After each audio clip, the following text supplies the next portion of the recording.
Okay, welcome to Talking Cars, guys. Thanks for watching. This is actually episode 2 that you're seeing here that's been filmed in a bunch of different mismatched ways, but you're seeing the final product finally, and we're here with Monty. He's brought in his Nissan 300ZX Turbo, and we're here in Shaun's warehouse again. You know this place, you've seen a lot of it. I'll let Monty go ahead and introduce the car, because it's his car, and then we'll get going from there. Cool, yeah, thanks. So this is my 1984 Nissan 300ZX 50th Anniversary Edition. I've had it for about 6 months, but this is my third Z31. I had my first one, an 86 Turbo, for about 11, 12 years. That was my first car, so I got it in high school when I was 15. Followed me to college in New Orleans, out to San Francisco for law school. Then because I was a broke university student, when it broke, I couldn't fix it, so I sold it. And then that didn't last very long. Even though I was broke, I found another one that was cheap. So I got that one because I couldn't be without a Z31. I've had them forever. Can't imagine not having one. So I built that one up, put my kind of touch on it, put my styling cues on it, very JDM inspired. But then that one broke too. And rather than fix it, I just started looking around, seeing what else was out there. And that's when I found this one down in Florida. You know, I'd always been looking for one of these. They only made about 5,100 of them. So it had always been on my radar. Never thought I would find one that I could afford. Ended up selling my second Z31 to help pay for this one. And I've just been taking it to Cars and Coffee and babying it ever since. Yeah, it's a good show car. It's a perfect show car. Especially, it's not quite a driver yet with this suspension. Yeah. What's the setup? Is it on coils? Yeah, so it's on coilovers. It basically is sitting how it was when it rolled off the trailer when I shipped it out here. It's on stance coils, I believe, but you know, they're just lowered as far as they can go. Yeah. Which is great from a visual perspective, but not so great from a drivability perspective. So I drive this car maybe once a week, so it's okay right now. But you know, hopefully this summer I can get it up in the air and start toying with the suspension a little bit, try to make it a bit better of a driver for, you know, like the next VALT rally, for example. Yeah, sure. Nice. Which will be soon. So what's the story? You kind of mentioned a little bit of like your history with Z31s, which is kind of, I do want to touch on that later because it's totally like a bastard child of like the Z line. But what's your, you know, what's like the impetus of your love of cars? Like, where did that all start? Do you have a moment or? It's kind of always been there, really. You know, my dad is a lifelong mechanic. So he's been doing that since he was 18. You know, he grew up in Miami taking old like Chevy Bel Airs to the drag strip on Friday night and racing those. And then in the late 70s through the 80s, he was a mechanic / car builder for IMSA. So he was building race cars. But he what type, like what, any specific brand he was loyal to? Or? Not any specific brand. The one that I remember from the pictures you showed me is he was doing one of those like wide body like Callaway Corvettes. Oh, cool. So like he a was C4. I think so. Yeah. So he was building those and kind of crew chiefing them, which is cool. I actually found the car recently that he had. I have one of the programs from one of the races and it's on the cover. Cool. And I tried to track that car down and I found it. Some guy in Tennessee bought it. No way. Because I had always been like, oh, that'd be so cool if I could get that car and give it to my dad, and it last sold for like $250,000. So that's not going to happen anytime soon. We can crowdsource it. Yeah, but he had actually, you know, lived that life before I was born. Before he had met my mom, he was kind of out of that game, and so I think that he and my mom thought when they had me that, you know, that probably wouldn't become much of an influence, but it must be in my blood. Yeah. Because I've always been into cars. You know, I can remember going on field trips in like second grade and my classmates were screwing around on the bus and I was like sitting in the seat, like trying to name every car that was passing on the highway. Oh yeah. Just trying to test myself. Yeah. You know, and it just kind of spiraled out of control. the history with these cars is actually kind of funny because my mom is the one who actually got me into these, not my dad. Wow. So they were looking for a first car for me, and my mom found the first one. And this was back when, you still had the classifieds in the newspapers. And she was like, "Oh, we should go look at it." I remember these cars from when I was in high school. They were super cool, super fun. And we went and looked at it, and I thought it was like one of the ugliest things I'd ever seen. It was like a lighter blue than what's on these walls, with a matching blue interior. Nice, of course. So very 80s. It was either this or a Pontiac Firebird with white with blue racing stripes, but that didn't pass emissions, so I ended up with a Z. And No, I didn't know that. See, Yeah. I've heard some of this story before. Yeah, I yeah. didn't hear about the Firebird. so the Firebird didn't pass emissions, so that Did it have a fell big through. eagle on the hood? It did, yeah, it was blue. Yeah. Ooh. That's cool. Yeah, so that was cool, and I Wow, was really you really bummed. were like at a fork Yeah, between two totally different cultures. So I become like American-made nerd or JDM nerd. and Yeah. I took the didn't know JDM route. So yeah, and then we ended up getting the Z, and it ran like a champ. that. Yeah. It was a great car, and And that was it the one you just- brought to college? Yeah, and it Yeah. just like really, really grew on me. Wow, And- that must be like a DNA for like Z fans, because I share a similar story where my first sports car experience was in a 260Z, and my very know first car was a 1983 Firebird. Yeah. No way. No way. So I've always kind of stuck, with the kind of the hatchbacks Yeah. in all my cars, and finally I was able to get a Z. So from Z fan to Z fan, this is an absolutely phenomenal example. Yeah. One of the things that you also talked about was the buying experience out of Florida. Yeah. And that Oh, resonated God. with me when you shared that story with me. Oh, What's that God. all about? Oh man, well it's a nightmare. I'll tell you that. So this was kind of really almost a sight unseen kind of thing. I had a lot of pictures, and this was like right in the middle of the pandemic, so like Yeah. couldn't get a vaccine yet or anything. So it's not like I could fly to Florida and check it out. So there's a lot of videos and everything. But the main thing that was a real bummer is that Florida doesn't have smog laws. So I kind of took a risk bringing it out here, and ended up losing that bet because it didn't pass smog when I got it here. Yeah. I mean, there's no So, surprise there. Yeah, which isn't a big How long surprise. was it in Florida prior? Like a decade. Yeah. So, Makes sense. so then it got out here. I spent a few months just tracking down different issues that could make it not pass smog. Right. I really wanted to try and get everything in order before testing it again. It ended up being a simple issue. It was a new cat, which is not a big deal, and then a new coolant temp sensor, which is not a big deal. The annoying thing is that this car has two of them.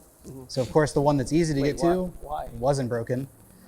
The one that's harder to get to behind the timing cover was not working. Why does it have two? Is that just like a double fault? I don't know, system actually. Situation? I didn't The know about astronauts that. at Nissan. I actually didn't know about it until I had to dig into this. Weird. But yeah, so or at least that's what my mechanic told me. So hopefully he wasn't lying for Bullshitting. extra hours. But regardless, it passed smog. It was super, super clean. So hopefully it's not something I need to worry about for a while. Yeah. So be careful buying cars out of Florida. So I think one of the other great things about these cars is, 40 years later, and I don't think anybody can explain like the instrument cluster. Yeah. It's true. Yeah. It's It's crazy. so crazy. Yeah. It's Yeah. got the weird little I mean, it's like anything from the 80s. I don't know. Yeah. Like, Yeah. It's like a spaceship. yeah. It's like a spaceship. And it's cool. The cool little the compass on the middle. Yeah. But it's Yeah. like a digital compass is not very. Yeah. Is not nearly as useful as like a normal compass, which can tell you everything in between those like incremental Yeah. changes on the. Well, and this is the only car I've seen where, because it seems like everything, I don't know, like after 2000, I don't know when they started doing it, but they started putting the little like directional thing in the rear view mirror. Yeah. So like at least if you're going like east, west, or have one. whatever. And so this one since it has the compass in the dash, Yeah. it's like the only car I've ever seen that has that. Yeah. Anything else I've seen with sort of a directional thing Yeah. has been in the rear view mirror. I've never seen that. So It's hilarious. yeah. I think there's a few interesting quirks on this car that I don't know the Z32, the twin turbo. I don't know much about them, but Yeah. they didn't have all the weird stuff that this car has. They didn't have like the weird entry dinging noise. They Yeah. didn't have those weird like displays. I mean, did it have a similar dashboard? I don't know. I know about as much Dash about display. Z32s as you do. They just don't do it for me. So Yeah. that generation, I'd rather have an MK4 Supra than like a Z32. Yeah, that's a you know? good point. So, I mean, that's a good point.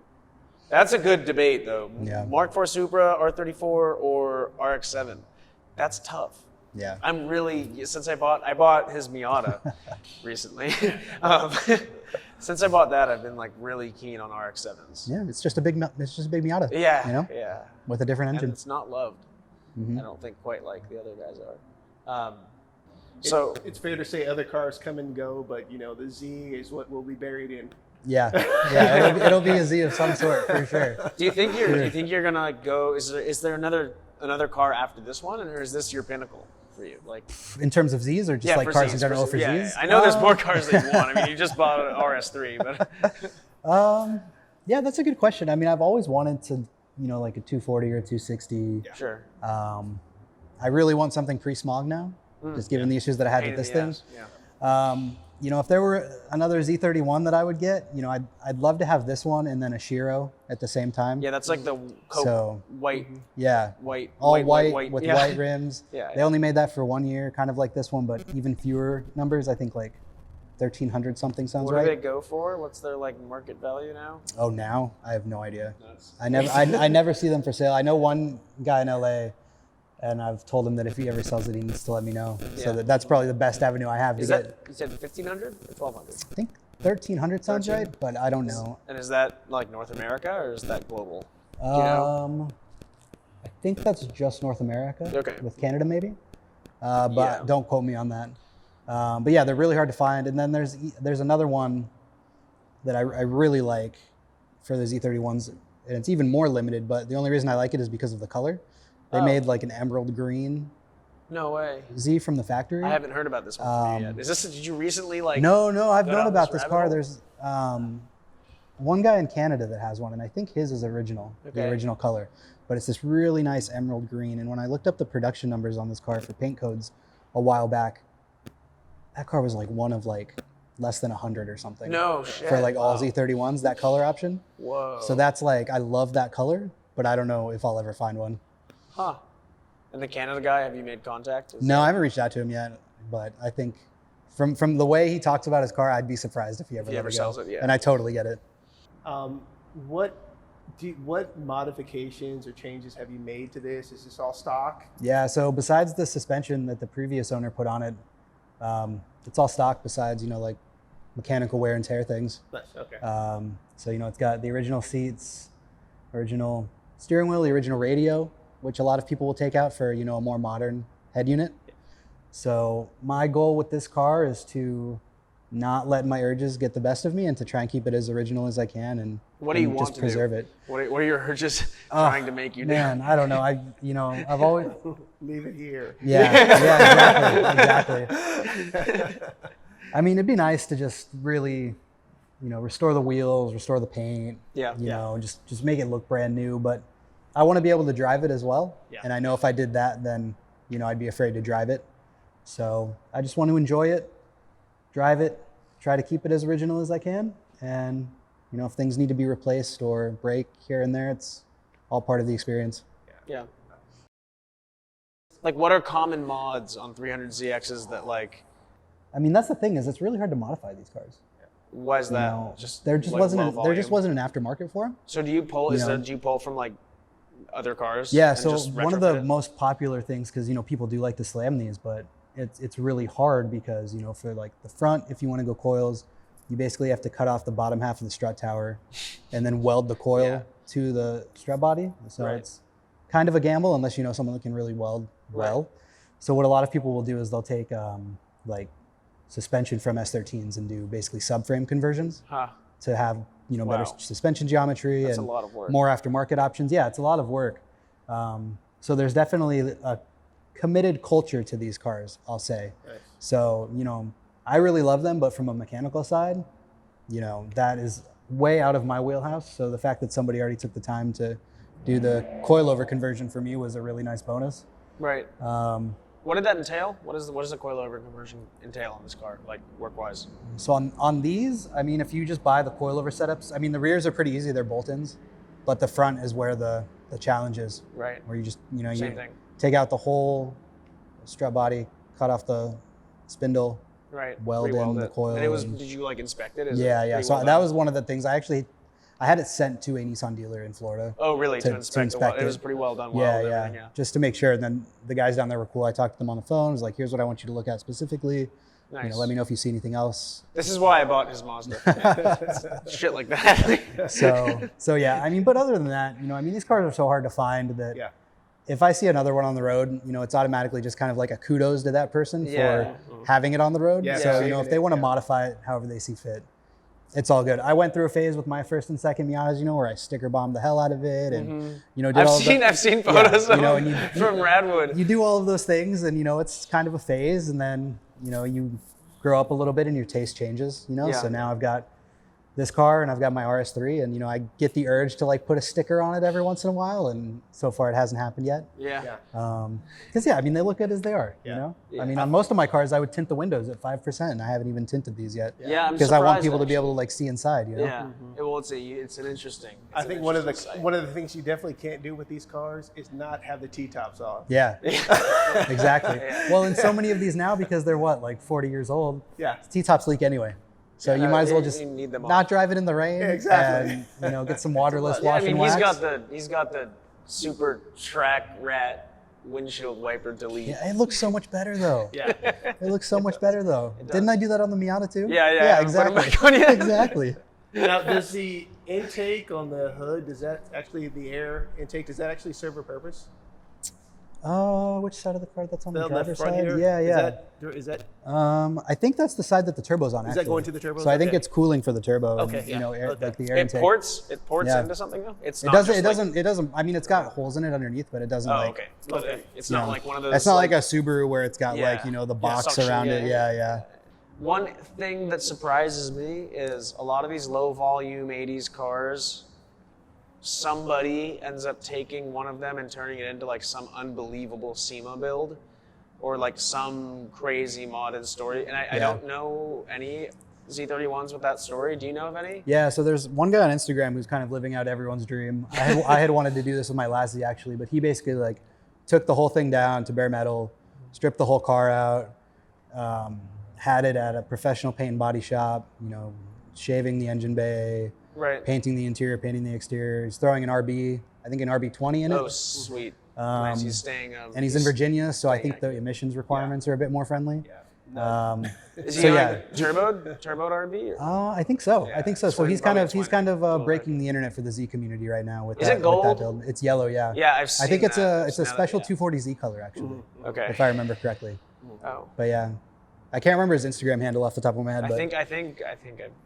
But yeah, he's. Is he going to Sema with that? Do you know if that's? I don't know if he's going to Sema with that actually. It sounds like a Sema build. It does sound. It's definitely a Sema car. It's like a blank check type. Yeah, and he's doing it right. So he found like, you know, a really good car to build off of. Yeah. So it's not like he found something really rusty and was like, now I'm going to build a car. He found like the best Z31 that he could find. Yeah. That wasn't, you know, like a 50th anniversary or anything, but like the best Z he could find. No minimal rust. All the seals were good. So I think he's reusing a lot of the seals from the windows. Nice. You know, he's sourcing parts that you can't even really find anymore when he can. So, you know, he's doing it the right way. So a good base is really key.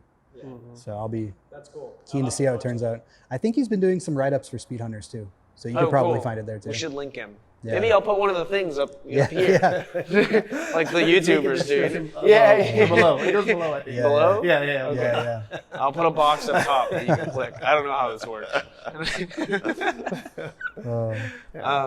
Well, Monty, thank you for joining us again. Thanks for having me. You don't know this, but this is the second time he's filmed this with us. And our production has totally changed because Shaun has helped us make it 10 times better. So yeah, thanks for coming in again. Pleasure as always. And I'd love to hear about this car. Yes. And we'll see it around. Absolutely. Cool. Thanks, guys. Thanks, Monty. Thanks, Monty.